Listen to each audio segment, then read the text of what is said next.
de procesos. Proceso de habeas corpus cuando algo o alguien atenta.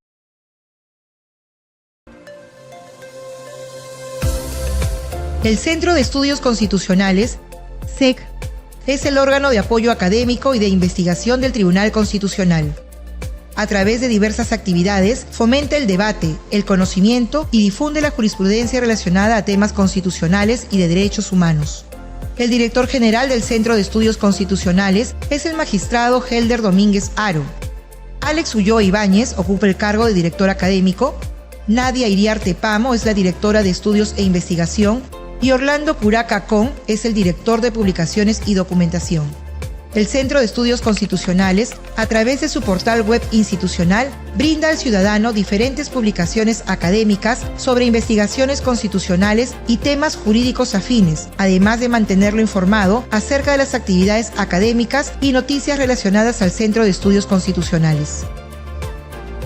También investiga el derecho comparado y otras realidades, así como la doctrina en materia constitucional y derechos humanos, a fin de contribuir en la toma de decisiones que adopte el Tribunal Constitucional en el marco de sus competencias. Asimismo, gestiona un centro de documentación y una biblioteca especializada en materia constitucional, procesal constitucional, de derechos humanos, filosofía del derecho y demás disciplinas vinculadas. La ciudadanía y comunidad académica pueden acceder a esta biblioteca ubicada en las instalaciones del CEC de forma libre. Les damos la bienvenida y lo invitamos a conocer más acerca de la labor que realiza el Centro de Estudios Constitucionales del Tribunal Constitucional.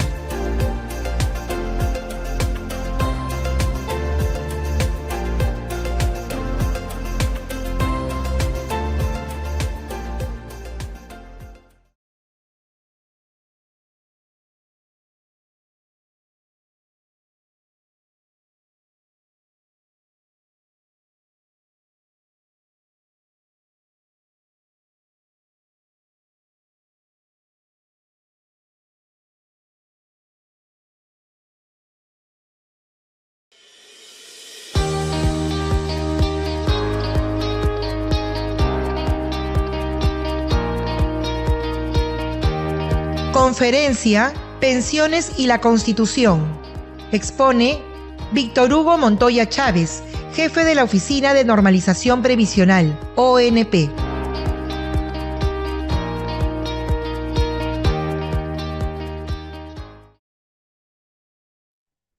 Muy buenas tardes. Les saluda Ángela Ruiz Romero, abogada del Centro de Estudios Constitucionales, y a nombre del director general del Centro de Estudios Constitucionales del Tribunal Constitucional del Perú, el magistrado Helder Domínguez Haro, les damos la más cordial bienvenida a la conferencia Pensiones y la Constitución. Esta tarde tendremos la oportunidad de escuchar y plantear preguntas al doctor Víctor Hugo Montoya Chávez, a quien le extendemos nuestro agradecimiento por haber aceptado la invitación que en su oportunidad le hiciéramos llegar. El doctor Víctor Hugo Montoya Chávez es jefe de la Oficina de Normalización Previsional, exdirector general de la Dirección General de Gestión Fiscal de los Recursos Humanos del Ministerio de Economía y Finanzas del Gobierno del Perú. Fue asesor del Despacho Ministerial de Relaciones Exteriores. Es licenciado en Derecho de la Pontificia Universidad Católica del Perú. Cuenta con un máster en Democracia y Buen Gobierno de la Universidad de Salamanca y posgrado en Ciencias Políticas y Derecho Constitucional en el Centro de Estudios Políticos y Constitucionales de Madrid, España. También agradecemos a nuestros distinguidos participantes que el día de hoy han reservado un espacio de tiempo en sus agendas para acompañarnos en este curso académico. A lo largo de cada sesión enviaremos por el chat dos listas, una de asistencia y otra de preguntas para este evento académico. Le instamos a estar atentos a las mismas. Sin mayor preámbulos, dejamos en el uso de la palabra al doctor Víctor Hugo Montoya Chávez, dándole la más cordial bienvenida. Muchas gracias. Gracias, Ángel, por el tiempo y a cada uno de ustedes por la deferencia de estar acá escuchando algo que tiene que ver con la relación entre pensiones en el marco constitucional. Muy contento también de estar en el Centro de Estudios Constitucionales después de un buen tiempo, más allá de haber pertenecido muchos años al Tribunal Constitucional Por lo tanto, me siento en confianza para ver estos temas justamente en un área que importa mucho porque da justamente la posibilidad de debatir temas jurídicos de especial relevancia, siempre marcándolos en el modelo constitucional existente. Actualmente, creo que el tema de pensiones es un tema que está en la palestra, que hay mucha discusión en el debate académico, en el debate político, en el debate social, y creo que mostrar un poco cuál es su contenido o su forma de desarrollo a través del marco constitucional siempre es relevante para que la ciudadanía, los expertos en ámbitos jurídicos o los que les gusta el tema pensionario puedan tener una mirada también jurídica a este tema. La presentación lo ahorita comparto para poder seguir en la exposición. Está básicamente dividida en algún grupo de diapositivas. No sé si logran ver la presentación, Ángel. ¿Se Sí, logra ver? doctor. Perfecto. Sí. Vamos a ver esta relación. Comenzaremos, va a ser una mezcla entre temas jurídicos y temas de política pública en materia de pensiones, y vamos a ir aterrizando a los temas de la jurisprudencia del Tribunal Constitucional que ha ido desarrollando al respecto. Comenzamos sabiendo que en el Perú está desarrollada la intervención pública en materia de pensiones como en cualquier otra parte del mundo. En todos los países hay un desarrollo de la seguridad social en pensiones que ha sido definida de distintas maneras, cada uno con sus particularidades, pero siempre toma en cuenta algunos elementos que condicionan la existencia de la intervención pública. Muy importante para ver cómo se manejan las pensiones en un país, y eso es bueno también que se sepa desde el punto de vista jurídico, qué influyen para las pensiones. Básicamente, al ser un sistema que se basa en la cotización, o sea que hay mucho de contribución mes a mes, importa mucho el mercado laboral. ¿Cómo está el mercado laboral de un país? En el Perú, por ejemplo, 30% de la población solamente está en un mercado laboral formal. Por lo tanto, tenemos que crear un sistema de pensiones que no solo piense en ese 30% de personas, sino que esté también pensando o desarrollándose en el otro 70% que está básicamente definido por las personas que hacen trabajo independiente o trabajo informal, que en el Perú está, ustedes saben, muy extendido, es uno de los países de la región con mayor tasa de informalidad laboral, y eso también impacta mucho en las pensiones. Nos quejamos a veces de del bajo monto que se paga de pensiones, de la poca cobertura que hay de las pensiones, pero lógicamente influye mucho en que nuestros modelos previsionales estén muy hechos a la medida de un mercado laboral formal que no existe tan fuertemente desarrollado en el Perú. Pero también importa mucho desde el punto de vista económico los tributos, es decir, cuánto recauda el Estado en materia tributaria, pero también cuánto la persona destina a pago de tributos. Si ustedes ven su ciclo de ingresos o el ingreso que tiene ante su ciclo de vida laboral, una parte de lo que uno tiene de ingreso lo destina al consumo, o sea, gastar en vivienda, alimentación, estudios. Otra parte lo destina al pago de tributos, básicamente impuesto a renta, que es lo que uno más aporta al Estado. Y otra parte, el tercer bloque, uno lo guarda para el futuro, para una contingencia, que es la clave de la seguridad social en pensiones. ¿Cuánto puede guardar uno para aporte previsional? Nosotros tenemos actualmente una tasa que bordea el 13%, 12 y pico, según el régimen que estemos, y esto acompaña a un grupo de tributos que pagamos cada una de las personas. Si hay más carga de tributos, si uno paga más cosas de manera de impuestos, por ejemplo, menos capacidad tendrá de ahorrar para el futuro. De otro lado, también uno ve cómo va el crecimiento de la economía a grandes escalas, sobre todo cómo es el crecimiento del PBI.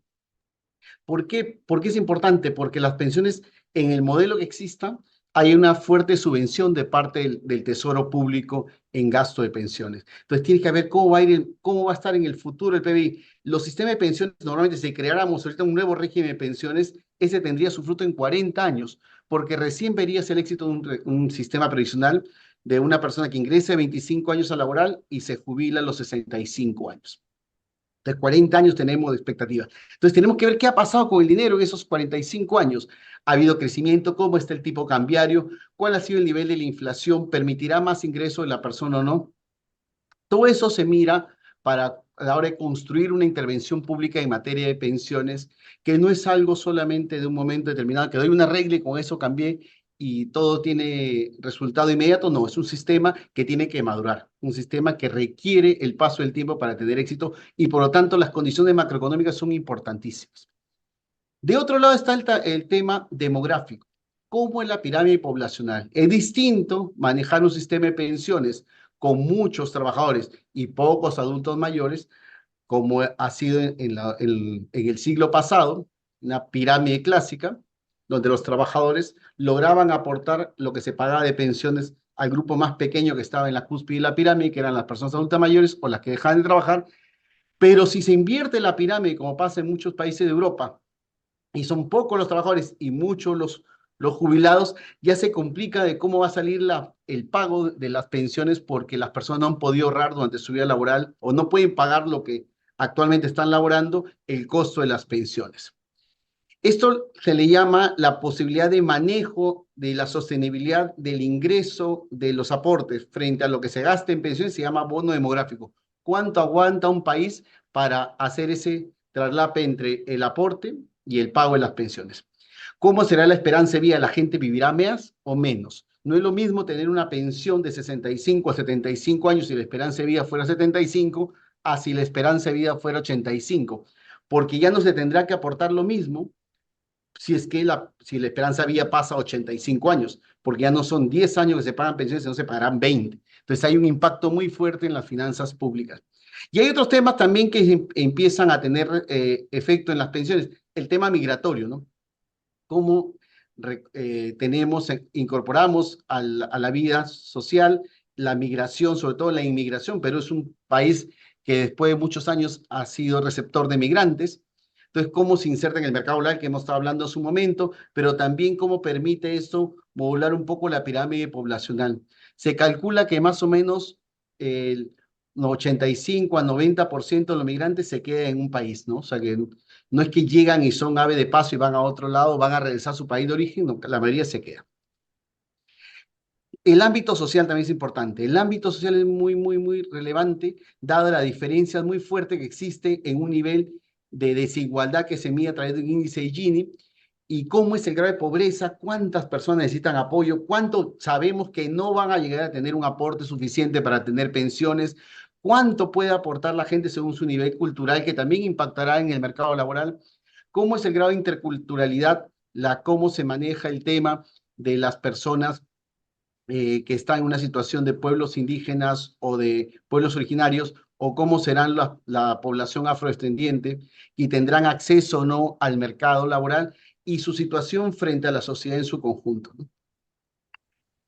Actualmente Doctor, también impacta mucho en pensiones el tema ambiental, parece mentira, o sea, desde cómo se invierten los fondos de pensiones, que veremos en un momento que hay una inversión fuerte, si la inversión es a cualquier empresa o se tiene que solamente a aportar o se puede invertir en entidades que tienen una sostenibilidad en sus bonos o acciones. ¿Sí? Disculpa. Doctor, ¿podría volver a presentar su PPT, sino que no sale completo la gráfica? A ver, regreso. Dejo de Sí, compartir sería, entonces. Dejo de compartir y vuelvo a compartir. sí, por favor. Muchas gracias.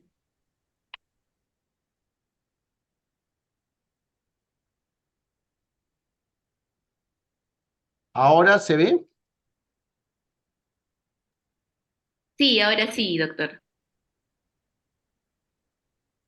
En el ámbito ambiental también se ve el impacto de estas inversiones sostenibles o inversiones verdes.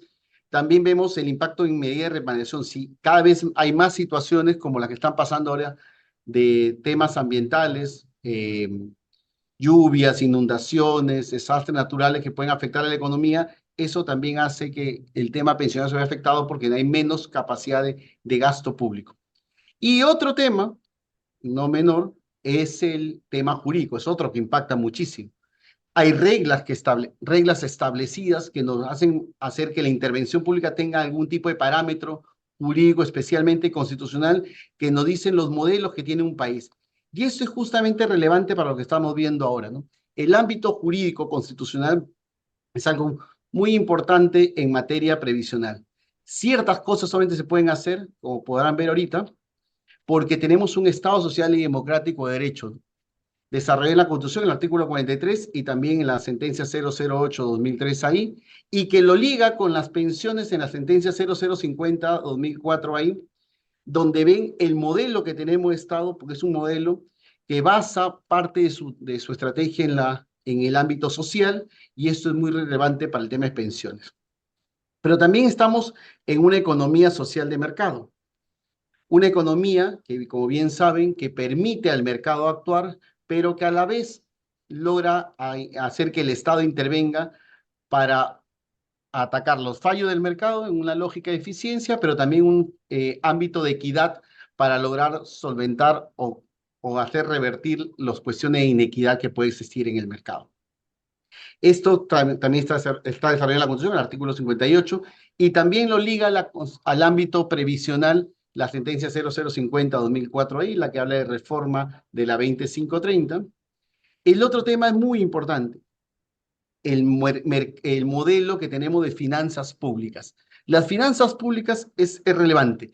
El sistema de pensiones importa siempre un gasto del PBI. Un porcentaje del PBI se va a gastar en pensiones. La pregunta es cuánto se puede gastar o cómo se debe gastar. Además de la figura del equilibrio presupuestal, hay el artículo, la primera disposición final y transitoria, habla de que cualquier cambio en un sistema de pensiones tiene que ser debidamente sostenible. Y esto a veces habla, en la siguiente disposición, en la segunda, habla que se tiene que haber un reajuste periódico, pero según la disponibilidad presupuestaria, y no puede estar lejano a la primera disposición que hablaba de la sostenibilidad financiera. Esto en un modelo de finanzas públicas lo vemos muy desarrollado en la administración financiera del sector público, que está trabajado o ya explicado a través de los sistemas administrativos con las distintas rectorías, que está desarrollado en el decreto legislativo 1436. Ahí explica la lógica de las finanzas públicas, y dentro de esas finanzas públicas encontramos la sostenibilidad para temas pensionarios. Y las pensiones, es muy claro todos que uno de los principios o unos elementos, como lo vamos a ver más adelante, tiene que ver con la posibilidad de que en el futuro uno pueda solventar el gasto que está quedando ahora en pensiones. El acuerdo social que se hace en seguridad social en pensiones tiene que tener el suficiente dinero para que no pueda pasar que en el futuro las personas se queden sin el dinero suficiente para solventar el pago de pensiones. Y por último, lo que ha dicho el tribunal en múltiples sentencias de 2002 tiene relación con la seguridad social. El marco donde están incluidas las pensiones en la Constitución peruana es el artículo 10, que habla de un modelo de seguridad social y que básicamente lo considera el Tribunal Constitucional como una garantía institucional del derecho fundamental a la pensión.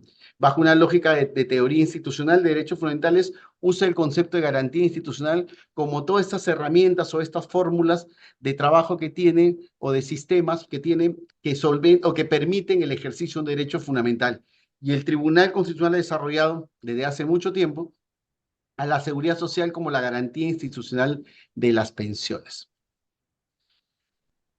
Y en esta lógica, la Constitución reconoce explícitamente la pensión, que no lo pone ni como derecho y sistema, como pueden ver, que lo estoy poniendo en la PPT, que está en el artículo 11, sino habla un poco más genérico a través del libre acceso a las prestaciones de pensiones, y lo ata a salud, inmediatamente después del artículo 10, que habla de la seguridad social. Sin embargo, cuando empieza uno a desarrollar en la jurisprudencia qué es pensión, hay una mezcla entre derecho, o sea, un derecho fundamental con las características de un derecho fundamental, pero a la vez que tiene una fórmula de sistema, una organización estructurada que sirve para el ejercicio de este derecho fundamental. Y esto no solamente queda en las normas nacionales constitucionales, sino que vemos un desarrollo fuerte a través de normatividad diversa. En el punto de vista de los derechos, el sistema de protección de derechos humanos, en el ámbito internacional encontramos al Pacto Internacional de Derechos Sociales, Económicos y Culturales, que en su artículo 9 desarrolla este derecho, y además en la observación general número 9 del Comité de Nex. Además, el protocolo de San Salvador en el ámbito americano, también en su artículo 9 desarrolla este derecho. Y donde más se trabaja las pensiones, el ámbito previsional, está en el artículo 102, en el convenio 102 OIT. Es el convenio más importante en materia de seguridad social y que está a la vez desarrollado a través de las recomendaciones 067 y 202 OIT, que explican un poco más este modelo, sobre todo ya en el 202, que es más actual, a través de los pisos de protección social. No olvidemos también que Perú, como parte de un modelo de integración, pertenece a la Comunidad Andina de Naciones, y la Comunidad Andina de Naciones también desarrolla el concepto de seguridad social en pensiones a través de una decisión, la 113, que está reglamentada en la decisión 148, pero que hace unos años la 113 fue modificada por la 583. Sin embargo, no entra en vigencia la modificatoria de esta nueva decisión, sino hasta que se emita el reglamento, que hasta años no se logra emitir. Por lo tanto, sigue vigente la primigenia, la 113, con su reglamento, la 148. Y además tenemos ya reglas un poco más aterrizadas de Perú a través del convenio iberoamericano de seguridad social, donde también se ponen reglas y compromisos entre estados partes que firmaron este convenio.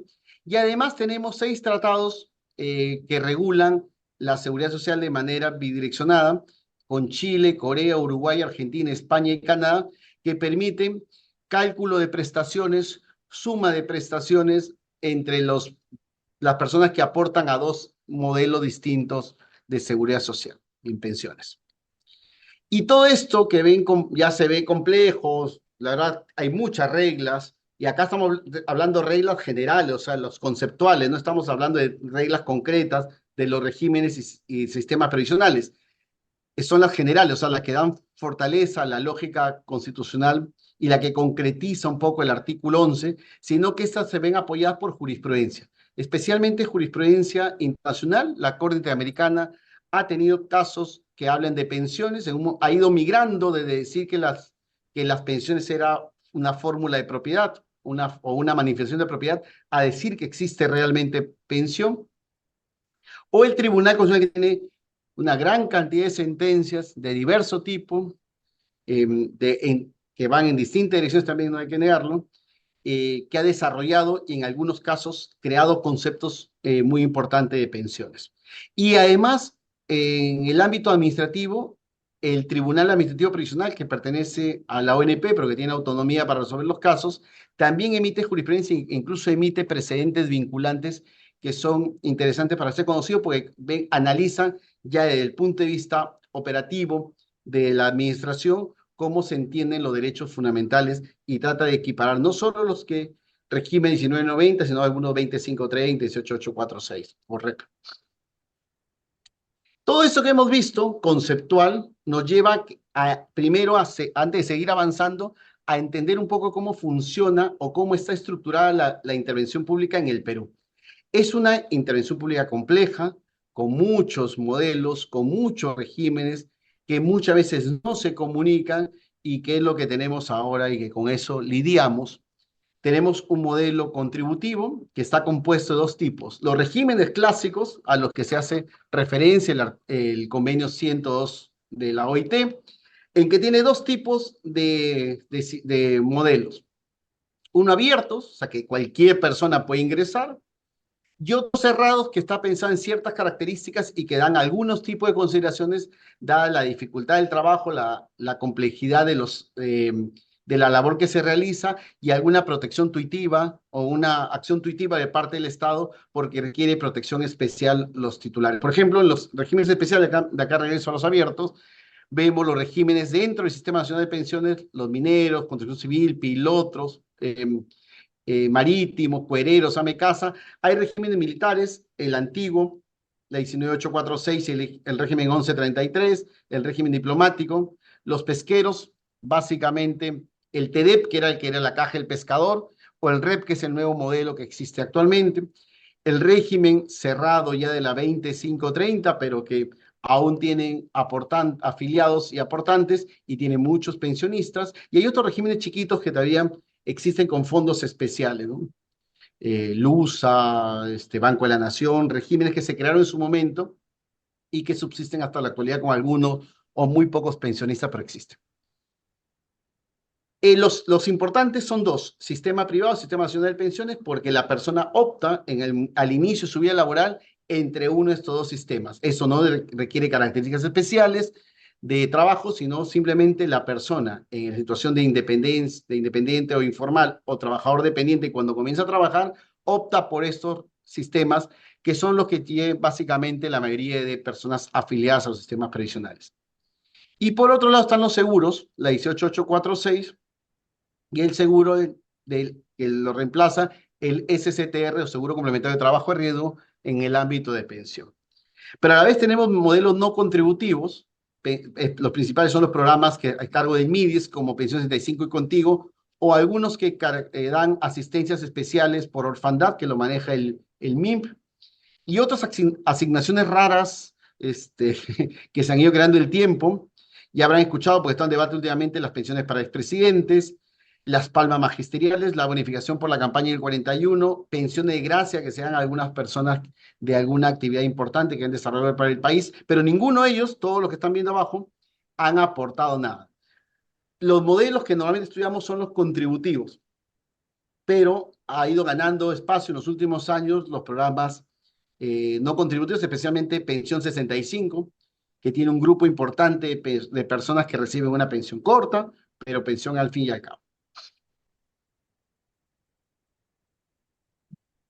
Y ahora, para entender estos modelos, es importante, voy a regresar mejor para no ir avanzando más de la cuenta. Lo primero que tenemos que entender cuando vemos intervención pública es el aseguramiento, o sea, cómo las personas ingresan a este régimen o ingresan a esos seguros, cómo hacen.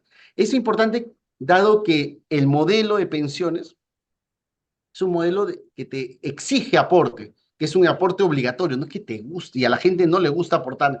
Una persona de 30 años dice, ¿para qué voy a aportar ahorita? Primero, que me pase algo muy raro, y además faltan 35 años para jubilarme, o sea, no sienten la necesidad. Aparte, las personas que hacen trabajo informal dicen, voy a perder plata que podría invertirle en mi negocio ahorita aportando un sistema, ¿por qué lo haría? O sea, sienten que no tienen necesidad de hacerlo. Lo que no saben es que se pueden tener una contingencia y pueden estar en situación de desamparo a él mismo, si ya no puede trabajar, o a sus familiares en caso pasase algo con la persona. Entonces, la CASE tiene que insistir mucho en la figura de cultura previsional. Hay mecanismos que se usan actualmente, economía del comportamiento, que hay incentivos. ¿Cómo hacemos para que la gente haga más fácil, lo más sencillo, lo más fácil para que pueda aportar? Además, que él no sienta que hay una pérdida, tiene que ser, ahí hay mecanismos de gamificación, que son las tendencias actuales de una mezcla entre psicología y economía. Pero a la vez los aseguramientos tienen que buscar mecanismos lo más sencillo de afiliación o compra de primas para cuando sean seguros previsionales. Eso es la primera parte. Lo que tenemos que, como desde el punto de vista constitucional, lo veremos después, es que la mayor cantidad de personas estén en los regímenes previsionales, que estén incluidos entre ellas. Por ejemplo, para que se den cuenta, el SCTR, solo el 50% de los que deberían estar asegurados están asegurados.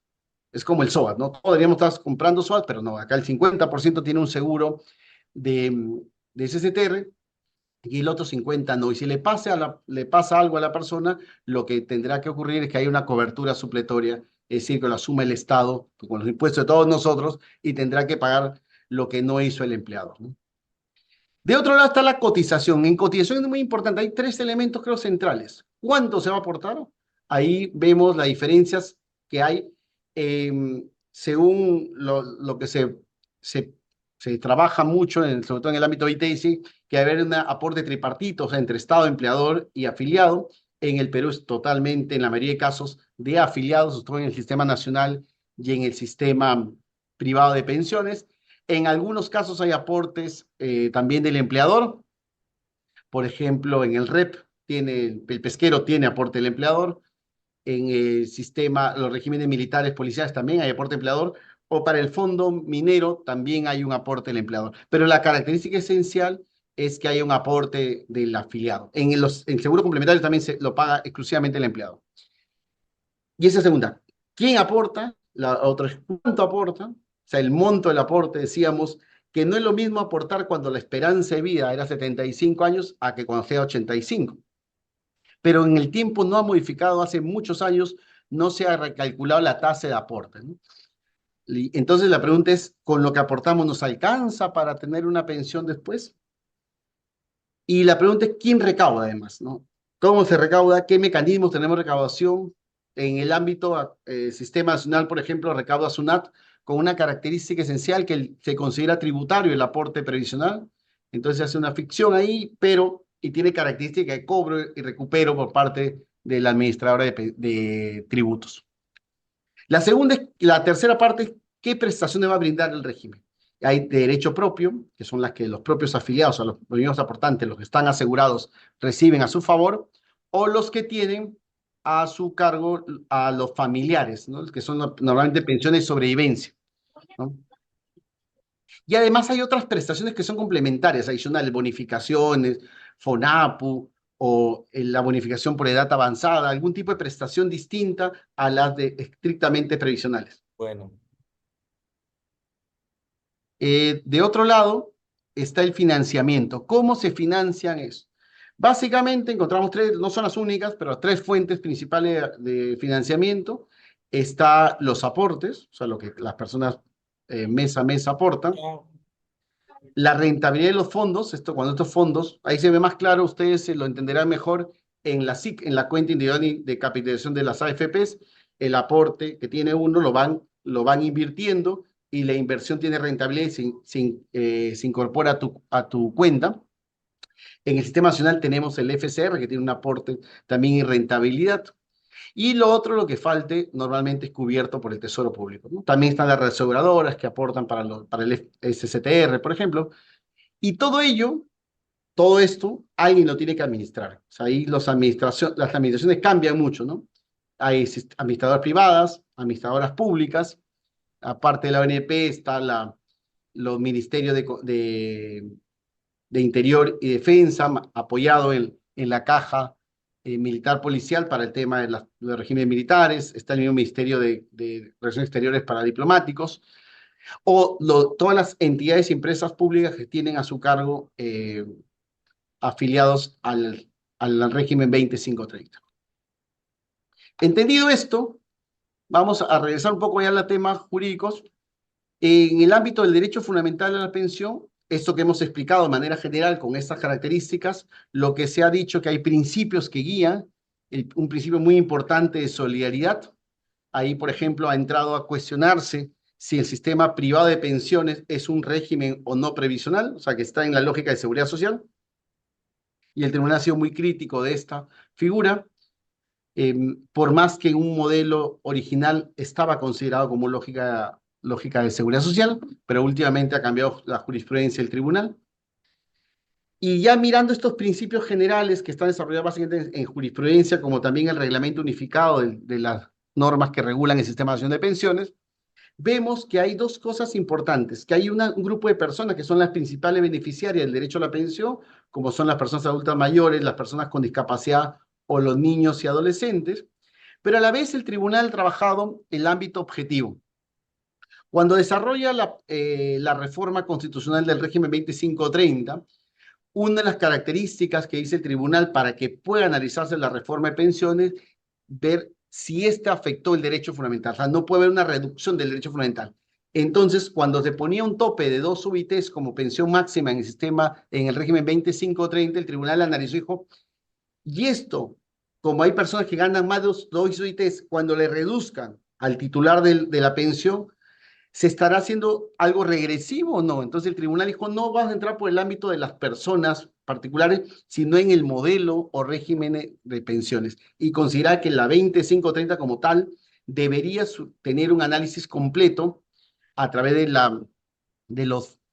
la capacidad del Estado que tenía para cubrir las pensiones del régimen 2530 y lo desigual que era el régimen, y habilitó por el ámbito objetivo decir que eso podía ser cuestionado, ¿no? Las pensiones, el régimen 2530, y por lo tanto habilitaba la reforma porque era un sistema que estaba quebrado básicamente ante la reforma constitucional de 2003. Y eso se analiza a través de tres objetivos constitucionales o 3 indicadores que deben medirse: la fortaleza de los regímenes previsionales, la cobertura, la suficiencia y especialmente en este caso la sostenibilidad.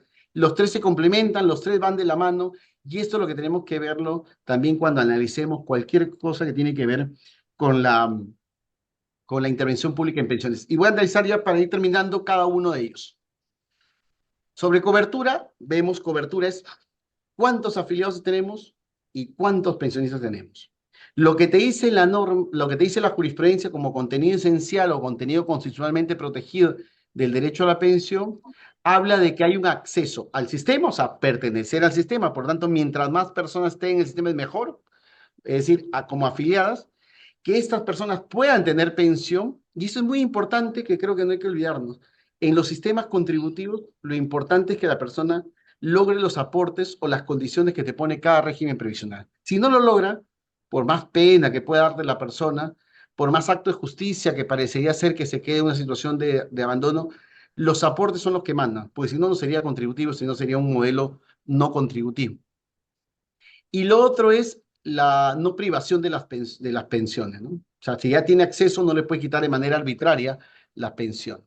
Y además, también las prestaciones, como le llaman el contenido adicional en la sentencia 0050, las prestaciones derivadas y el tribunal hace énfasis en viudez o orfandad, aunque sabiendo que hay algunos regímenes que tienen pensiones también de ascendencia u otros beneficios como capital de defunción o gasto de sepelio que dan algunos regímenes, ¿no? En cobertura, ¿qué es lo que se está discutido o se puede discutir con relación a estos temas, ¿no? Importantísimo es cómo acredito los aportes. Es la gran dificultad que tenemos un régimen como el nuestro, donde hay mucho fraude de aportes y tenemos demasiada información y tenemos que ir de la mano con la persona para lograr acreditar adecuadamente sus aportes. Entonces, tenemos que ser muy conscientes ahí como entidad administradora de pensiones de los aportes a favor de las personas. O sea, tenemos que saber, tenemos lo más ordenado posible los aportes, pero en lo que falta complementan las personas mismas su apoyo, los aportes realizados. ¿Qué se ha analizado de la desafiliación? Es importante, por ejemplo, el Tribunal Constitucional, pese a que no estaba permitido legalmente, creó la figura de la desafiliación con la sentencia 1736-2004A, en la figura del bono de reconocimiento que está ahorita en discusión en sede constitucional, la validez de los certificados médicos que se presentan tanto en los regímenes 18846 como SSTR, el retiro de aportes, el tribunal ha tenido una diferenciación entre la forma de tratarlo para el Sistema Nacional de Aportes, Sistema Nacional de Pensiones, diciendo que es inconstitucional que la gente pueda retirar sus aportes, porque es un fondo común, pero lo ha permitido para el sistema privado al decir que es una cuenta individual de capitalización. No ha analizado el tribunal, por ejemplo, todavía la validez de una prestación como la del 95.5, ¿no? Esta que la persona al final de su vida laboral, en vez de seguir cobrando pensión, que es la lógica de un sistema de pensiones, la persona pueda retirar todos sus aportes, ¿no? Entonces, eso no lo ha cuestionado y recientemente el tribunal ha señalado también el tema de fiscalización, ¿no? ¿Qué puede hacer cuando te das cuenta que el documento presentado por la persona para otorgarle pensión, tomando en cuenta el principio de veracidad, este documento es falso? ¿Qué puede hacer? ¿Le sigue pagando las pensiones o se le suspende? Y ahí el tribunal ha dado unos meses para debatirlo de parte del Ejecutivo con el Congreso de la República, ese tema de la fiscalización. Por el lado de la suficiencia, disculpe, hay una cosa que me he olvidado de arriba. Lo que se mide mucho en cobertura no es solo la cantidad de afiliados, sino que esos afiliados estén aportando, porque si las personas no aportan, de nada sirve que te afilies, aportes un mes y no vuelvas a aportar tu vida. Le es afiliar y que la persona se mantenga constante en el aporte a través de un mecanismo que se llama densidad de aporte, los aportes que se hacen periódicamente. Ahora sí regresamos a la suficiencia, es el monto de la pensión. Uno mira, suele escucharse mucho decir, es muy baja las pensiones, pero lo que mide el éxito de un régimen previsional o no, no es el monto de la pensión en términos absolutos, es en términos relativos, con lo que le llaman tasa de reemplazo. Es decir, ¿cuánto reemplaza la pensión con relación al ingreso que tenías antes de jubilarte? Y ahí vemos la diferencia de qué significa el antes de jubilarte. Tu última remuneración, tus últimas 12 remuneraciones, que es el régimen que usa la 2530, los últimos 60 remuneraciones, que es lo que usa la 19990, y con eso calcula la pensión. Es el reemplazo. La tendencia, lo que según OIT, aceptable puede ser 40% de tasa de reemplazo en un régimen previsional. Es lo que plantea. Y algunos regímenes se acercan más y otros. Y ahí tenemos la pensión mínima vital como elemento flat, que además tiene que ir reactualizándose. Hay una jurisprudencia del tribunal ahí que manda eso, y además los topes y reajustes previsionales. Esto de la pensión mínima es lo que está, le decía, en una jurisprudencia. Y, por ejemplo, vemos que la tasa de reemplazo normativa en el ámbito del Sistema Nacional de Pensiones es 40%, y, sin embargo, en la práctica llega a niveles de 45% de tasa de reemplazo. Y los montos de prestaciones es pensión mínima 500 y pensión máxima 893 por 14 oportunidades. En el régimen, en el REP, en el régimen de la 30.003, especialmente, la tasa de reemplazo es más baja, llega al 25%. Y eso hace que, eso se basaba que hasta hace unos pocos meses, no existía pensión mínima. A partir del año pasado, recién existe pensión mínima que estaba valorizada en 360 soles, y la pensión máxima es 660 en el régimen de pesquero, lo cual esperaríamos que mejore el valor de la tasa de reemplazo hacia adelante. Y por último, el tema del financiamiento. El financiamiento no solo se mide con las reglas que vemos ahí de sostenibilidad, no nivelación, que está prevista constitucionalmente, que ha sido desarrollada en la jurisprudencia del tribunal, o la intangibilidad de los fondos, que también lo manda el artículo 12 de la Constitución. Si no se ve en esta lógica de equilibrio presupuestal, no se miran las pensiones, decíamos que las pensiones son de largo aliento, no se mire un año. O sea, no se mira si el éxito de una pensión es tienes plata para pagarlo el año que viene y está en el equilibrio presupuestal y está presupuestada así en la ley, sino qué pasa en el futuro. Eso se llama sostenibilidad financiera. O sea, en los años, cómo va a ser el comportamiento de las pensiones. Eso en el mundo de los estudios de los estudios económicos se llama el estudio actuarial. O sea, ¿cómo hacemos para valorizar con el paso del tiempo las probabilidades de fallecimiento de la persona, trayéndola a valor presente, si tenemos capacidad de pago de esa prestación? O sea, cuando tú dices, aumentamos la pensión mínima, no vemos si tenemos plata este año, si no vemos si en los próximos 20 años tener plata para pagar eso. Entonces, ahí donde la parte jurídica tiene que dejarse apoyar de la parte financiera para ver si las decisiones que se toman tienen un asidero económico, porque nada sirve generar expectativas cuando después puede pasar lo mismo que pasó con la 2530, que en un momento estuvo desfinanciada, porque además la 2530 se creó sin un estudio actuarial sólido y por lo tanto no tenía financiamiento adecuado. O cómo manejamos la intangibilidad de los fondos en modelo de reparto. Digamos que hace un momento decíamos el retiro de los fondos. La pregunta es, ¿se puede retirar? ¿Cómo manejamos la plata en los modelos de reparto? Se ha dicho que está habilitado los retiros de aportes. Actualmente está un nuevo retiro del sistema privado.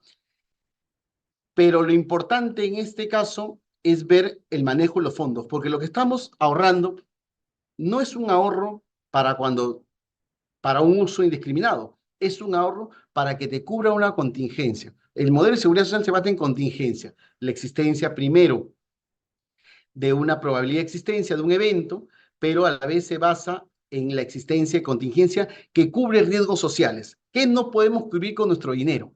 ¿Cómo haremos en su momento? ¿Cómo hacemos nosotros para que en un momento determinado pensemos en el futuro? Decimos, yo ahorrando solo, podría pagar si me pasa algo en materia de salud, por ejemplo, que es un ámbito de la seguridad social, o podría pagar mi pensión hacia futuro con mi ahorro personal, o se lo dejo que haya una intervención de que me ayuden, me colaboren para que yo pueda tener esa prestación más adelante.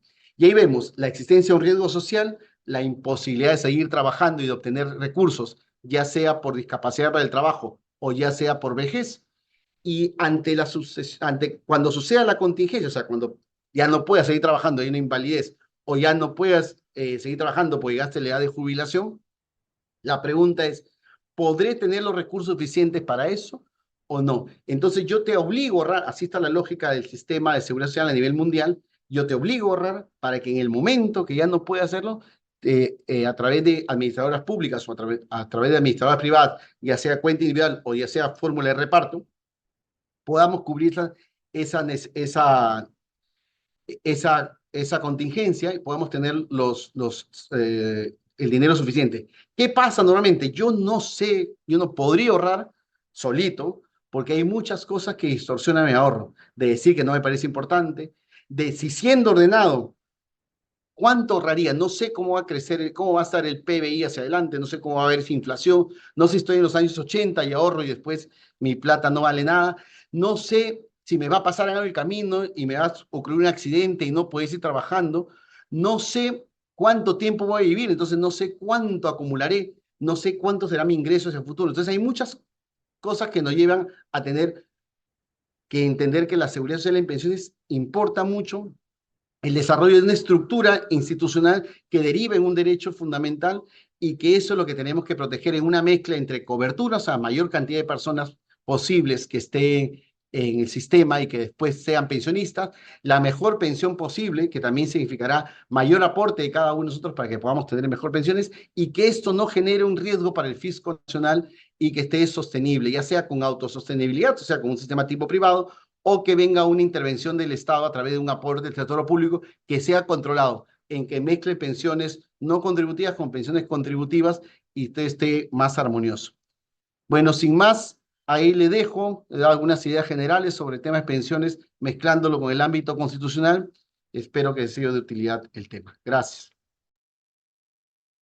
Muchísimas gracias, doctor, por su ponencia. Conforme a lo señalado al inicio de la sesión, empezaremos con la sección de preguntas realizadas por los y las asistentes. El día de hoy hemos contado con múltiples preguntas y por ello hemos seleccionado 2 de ellas. Se las voy a decir seguido para que usted pueda desarrollarlas de acuerdo a lo que usted desee.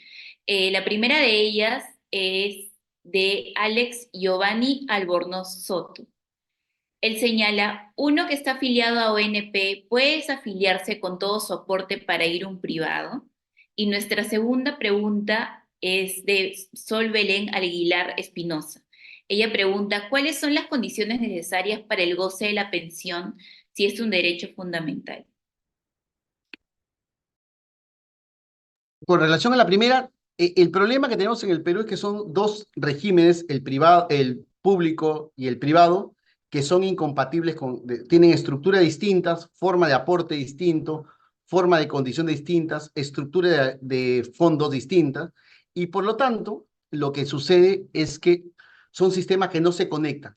Esta forma de intervención solo la tienen 2 países a nivel mundial, que es Perú y Colombia, o sea que el sistema de reparto no tiene relación con el privado. Entonces son modelos que van separados. Separados es decir que no hay conexión entre sí. ¿Qué pasaría si una persona del sistema nacional quisiera irse al sistema privado? Lo que va a pasar es puede desafiliarse e irse al privado, pero sin embargo, el dinero aportado, como es un sistema de reparto que lo que ingresa este mes se paga este mes a los jubilados, no va a poder llevarse el dinero. E incluso del sistema privado ni siquiera puede pasarse al nacional. O sea, que ahí es peor. O sea, ni siquiera hay la posibilidad de cambio de régimen previsional. Así está estructurado el sistema, ¿no? Ese es parte de los debates en la reforma, cómo se conectan los regímenes previsionales existentes en el Perú. La segunda pregunta es las condiciones. Dependiendo del modelo, ¿no? Dependiendo del modelo, se exigen condiciones. En el sistema nacional, por ejemplo, para que la persona pueda tener pensión, requieres la pensión de jubilación ordinaria, requieres tener 65 años de edad, y ahí vienen las diferencias entre los tipos de prestaciones. La pensión completa, la que he mencionado, que tiene pensión mínima de 500 y máximo 893, requiere 240 unidades de aporte, que es similar a 240 meses de aporte. En términos de años, como si aportase 20 años, de manera no continua, sino mes a mes. Pero hay 2 figuras adicionales que sirven para que la persona pueda llegar a ese monto. La primera es un préstamo previsional, o sea que si tú tienes hasta 17 años y te faltan 3 años, puedes solicitar un préstamo que es con un dinero ficticio que te acreditan aportes, pero te lo van descontando después cuando eres pensionista. Y la parte que no logras tener justificación de tus aportes, puedes tener una declaración jurada para validarte los aportes faltantes. Y además, hay pensiones también más bajas de 15 y 10 años de aporte, que son las pensiones proporcionales, que son ingresos más bajos, pero que igual la persona puede tener pensión.